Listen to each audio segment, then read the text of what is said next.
네, 서초갑의 조은희 의원입니다. 질의에 앞서서 어제 김동연 지사의 국감을 오세훈 시장은 보셨을 것 같습니다. 전부는 아니지만 대부분 위원장님께서 우리 위원들이 질의할 때 마무리 발언을 김동연 지사가 할 수 있게 배려해 주신 경우가 굉장히 많았습니다. 그래서 오늘 오세훈 시장께서 그 부분에 대해서 발언 기회를 달라고 말씀드리는 것에 대해서 위원장님께서도 경청해 주시기를 부탁드립니다. 어제와 오늘에 대해서 서울시의 시민들과 서울시청 공무원들도 다 오늘 우리가 국감이 서울시에 있기 때문에 다 봤을 걸로 생각합니다. 그런 점에서 균형 있는 진행을 기대한다는 말씀을 드리고 질의를 시작하겠습니다. 아까 존경하는 용혜인 의원님은 기본소득당 의원이시니까 그렇게 질의하셨을 것 같은데요. 그때 시장님께서 답변이 조금 미흡하셨던 것 같습니다. 서울 안심소득 시범사업이 시행된 지 2년이 됐는데요. 그때 시장님께서는 국제포럼에서 이 제도는 계층 이동 사다리 역할을 할 수 있을 것이라 밝히고 그동안 빈곤 탈출률이 2배 늘었다고 말씀하시고 또 이재명 대표의 기본소득은 소득과 좀 비교도 하셨습니다.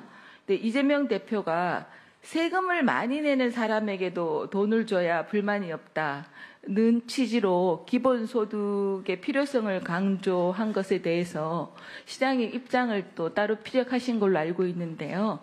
이 부분에 대해서 시장님의 소신은 어떤 건지 말씀 좀 부탁드립니다. 예, 그 기본소득은 단순 무식이다 이런 표현을 썼더니 좀 다소 과격해 보인다 이제 이런 그 반론도 가능할 것 같습니다. 제가 원래 이렇게 언어를 좀 그런 식의 극단적인 표현은 잘 안 쓰는 편인데 요즘에 세상이 극단적으로 좀 자극적인 표현을 해야 기사화가 되는 세상이라서 거기에 맞추어서 저도 모르게 좀 변화하는 것 같습니다.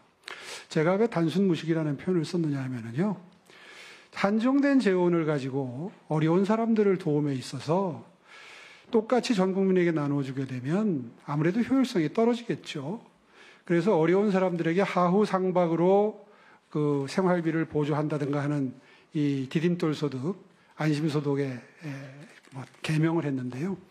이 소득의 그 장점을 강조하다 보니까 이제 그런 표현을 쓰게 됐고요.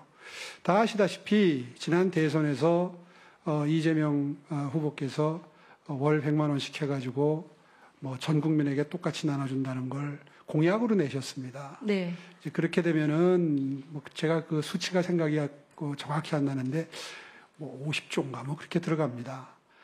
아마 지금은 더 들어가겠죠. 네. 그렇게 해서 과연 어려운 분들, 경제적으로 힘든 분들을 효율적으로 도울 수 있겠는가 하는 데 대한 저의 소신을 그 표현에 담아서 표현을 했고요. 기회를 주셨으니까 디딤소득에 대한 그동안의 성과를 잠깐 말씀드리면 아까 오셨던 그분들은 굳이 이념 성향을 따지자면 좌파 경제학자들입니다. 네.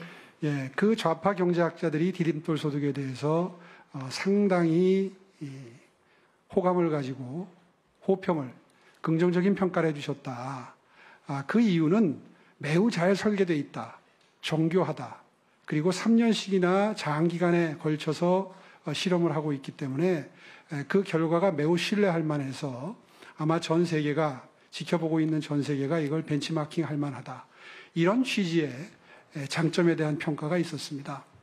이제 앞으로 한 1년 정도 더 시범 사업이 남았는데 내년 여름까지 해서 어떻게 하면 대한민국의 어려운 분들이 희망을 가지고 계층 이동 사다리로 삼을 수 있도록 그리고 탈수급하실 수 있도록 또 다른 복지제도와 어떻게 정합성을 잘 연구해서 필요 이상의 예산이 지출되지 않으면서 가장 효율적인 약자 동행의 제도로서 자리매김할 수 있을까를 더 깊이 있게 연구한 결과를 내놓도록 하겠습니다. 네. 그리고 또 아까 한강버스 관련해서요. 대답을 좀 제대로 못하신 것 같은데 그 한강버스 사업 추진을 위해서 선정된 가덕중공업에 대해서 일부 야당 의원님께서 문제를 제기하고 계신데요. 가덕중공업이 법인 설립을 하고 한강버스 계약 시점 당시에 수주 실적도 직원도 없는 상태였다.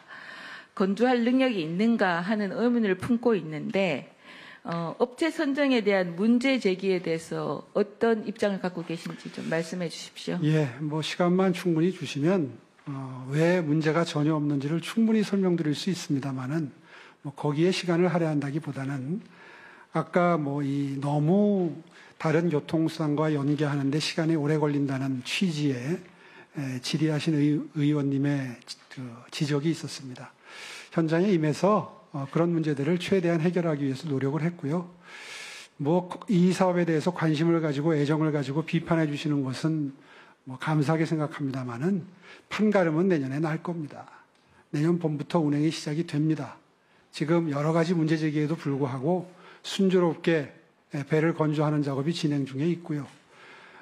내년 3월부터 준비를 해가지고 충분한 준비를 거쳐서 안전하게 이 사업이 시작이 되면 아마 이르면 내년 여름 그리고 내년도에 이 자리에 다시들 오실 텐데 그때쯤이면 이 리버버스가 어떻게 운행이 되고 있고 어떤 성과를 내고 있는지 성과를 가지고 당당하게 설명드릴 수 있을 거라고 저는 자신합니다.